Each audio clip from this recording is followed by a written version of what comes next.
Howdy howdy, this is LewyT from LewyT Game Lab. This is a supplemental video for LewyT Amusement Academy Part 8, Load Scene Button. We can call this episode 8.1 if you want. Okay, it's a correction video. I made a mistake in that previous video. Don't get me wrong. Everything I showed you worked as demonstrated, but one thing I didn't demonstrate or even test was if my solution would work in a build. That was my bad. I was a bad nemesis. Sorry. One friend of me pointed out that they couldn't get the solution to work in a web build. Then I tested it in a Windows build, and it also didn't work there. So I did some research, the research I should have done before, and here is what I found out. The problem is when a scene file gets dragged into an object field, it gets interpreted as a scene asset. And this works fine in the editor play mode, but the scene asset is a type that lives in the Unity editor namespace. And when you build your game, the Unity editor namespace is left out. So anything that relies on it just won't work. Okay, so let's go demonstrate how it does work in editor play mode. Okay, the game is running. We click play game, and boom, it loads into our current scene that I was working on last episode 26. Okay, but now let's go to the build profiles and make a build of this version of the code. And so the main thing, to make a build of anything, you need to make sure that your scene list contains all the scenes that you actually want to use, which would include, in our case, the main menu scene and the island volcano scene, or whatever you named yours. And if you don't have these, you can open the scene list here, or you can click on it up here, and you can drag them around from your project. You can drag into that list, or you can click add the open scene. So any scene that you currently have open will be added to the list, and you can change their order by dragging them up and down. The main thing is you want that main menu scene to be the first one, so that way when you first start the game, that's the scene you start in. And then we're going to go back to our platform that we're going to build for. And that means if you want to make a game that runs on a Windows computer, you select the Windows one. That's the default one. I think all of these other settings are fine to keep as is, and we'll just hit build.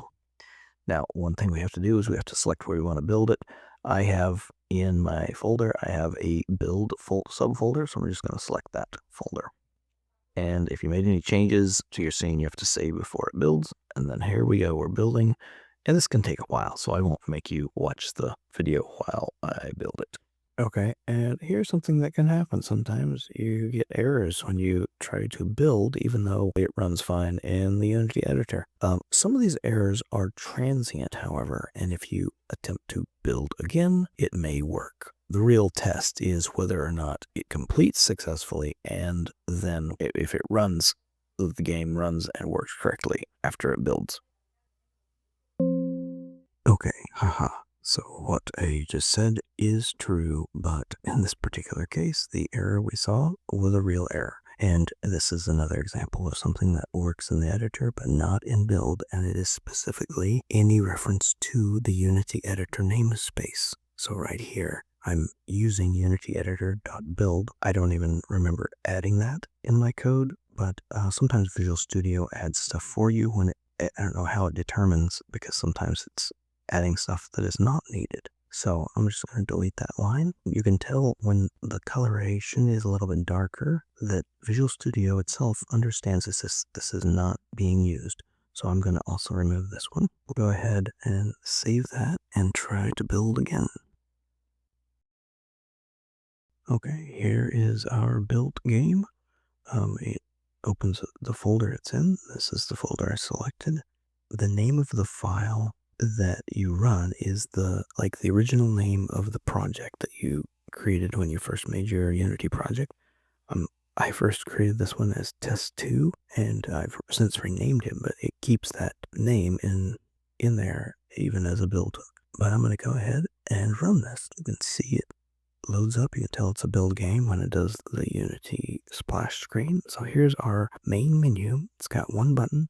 We're just going to click it. And I clicked it, and I click it again, and nothing is happening. That is the core of our problem. In the build, it sees the click, but what it's trying to do is use something that it does not have access to. And so it can't proceed after that reference to the scene, which is not the right kind of reference. What it should be getting is a name, the name of the scene, the file name, or the numeric, like integer index of which scene is loading. But it can't do that because of the way I implemented my system. So let's exit this. And the way you exit a program, most programs in Windows, if you don't have a button to exit with, you can hold down Alt and press F4. And there we go. Okay, now let's fix this problem. Here is my original load scene button script. It's beautiful in its simplicity, but it just doesn't work. So let's replace it with the new script, and I'll talk to you about the changes I've made. There we go. I've just got some comments at the top notating the changes. Let's go ahead and look at the differences. Honestly, this is not a change. If I delete that one character. Here, the first major change is instead of using a public object variable, we're using a serialized field private scene field scene. Now, scene field is a new type that we will define down below. But what we're going to do whenever the load scene method is ran, we're going to just confirm that the scene.sceneName is not null, and then we will use that scene name, which is a string, to load the scene. There's another method inside of this load scene button class, and it's called OnValidate. This is a automatic method in Unity that runs. And so the Unity engine will automatically run this method when it needs to. And it's an OnValidate event. And usually that is anytime something changes, it needs to validate that the change is a valid change. If you drag something into a field, it wants to confirm that you drag the right kind of thing. And so it won't accept the things that are not allowed in that field. And it may do other stuff. But anyway, we can make it do whatever we want. That's why we can overload this and write our own OnValidate. And so we're saying if scene is not null, we're going to run scene.setSceneName. And that's what we do down below. So now this is another class. So normally in Unity we have model behaviors and model behavior classes, and we have the name of the class, and that is the top level object in the file. But we can also add another class, but we just have to make sure that the file name in Unity matches the first class name. But we can add multiple classes down below. So here we have our scene field class. We have to call it system.serializable so that it saves for later. In this class, we have two properties. One is a private object SceneAsset, and it's serialized field, so that way it's visible in the inspector. And then we have a private string SceneName, which is also serialized field, but we're hiding it in the inspector. You don't have to hide it. That's completely optional, but it just makes it simpler to see that there's only one thing to drag into instead of two fields. We only need the one where we drag in the scene file into the object field. And then there's also a public string scene name. It looks like a property, but it's not. It's an actual method, and it just returns the scene name so that it can be a private variable without requiring, it's private, so that you can't change it directly, but you can get it by using this method that just returns the one variable. Now here is the main guts of what we're trying to accomplish. This set scene name method, it's public, so we can call it from outside. It's asking, is scene asset not null? So if it's not null, meaning it has got a value, it will use this after the question mark. It will use this part, SceneAsset.name. And if it was null, then it'll use a blank string, right? So it's basically going to set the scene name to the name of the asset, and this is the part that works in the Unity editor. So this part does not work in build, but it doesn't have to, because what it does is it sets a string. The string value, scene name, is the important part that the build program needs to load the scene. It needs the scene name as a string to pick the scene to load. Okay, that was actually kind of fast because we just recently built. There's our splash screen and our main menu. I'm going to click start and, oh my goodness, nothing happened. Okay, I guess it would help if I saved my changes here. I'm going to Control S save. Okay, so now before we can test anything, we now have to reassign stuff. What I mean by that is the load scene button object, it's now got different properties. So we no longer have the scene selected that we want to load. So we have to go ahead and reassign that. So if you've used load scene button and you switch to the new version 2.0, then you need to do this again. So we're on the main menu. We're going to drag in Island Volcano into the scene asset. So that is the load scene button script. So now we can test it in the editor, make sure it still works in the editor. Okay, let's go ahead and click the button. Okay, boom, it loaded. That's exactly what it's supposed to do. I'm going to close that. And now we're going to go back to build profiles and we're going to build it and see if it'll run in a build. Yes, save. Okay, it says the build completed, so let's go open it up and see if it works.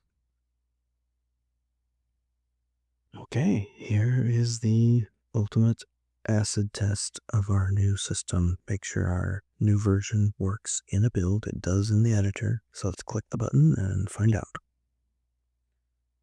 Boom, okay, it did. So this is a built program that I'm running, and it loads the scene on a button click. So here's the thing.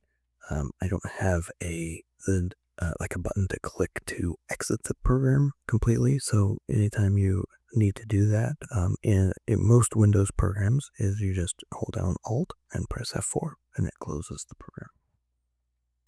Okay, a lesson I learned. I'm going to build test my code before I make a video about it. I always play test, of course, but build testing is very important too. If you learned something today down here in my lab, please like, subscribe, and/or share this video with your friends, frenemies, enemies, and even your nemesis.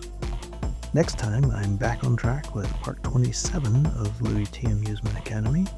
We're going to revisit the skill tree and add the feature of prerequisite skills, meaning one skill may require that you have another skill before you can get that skill.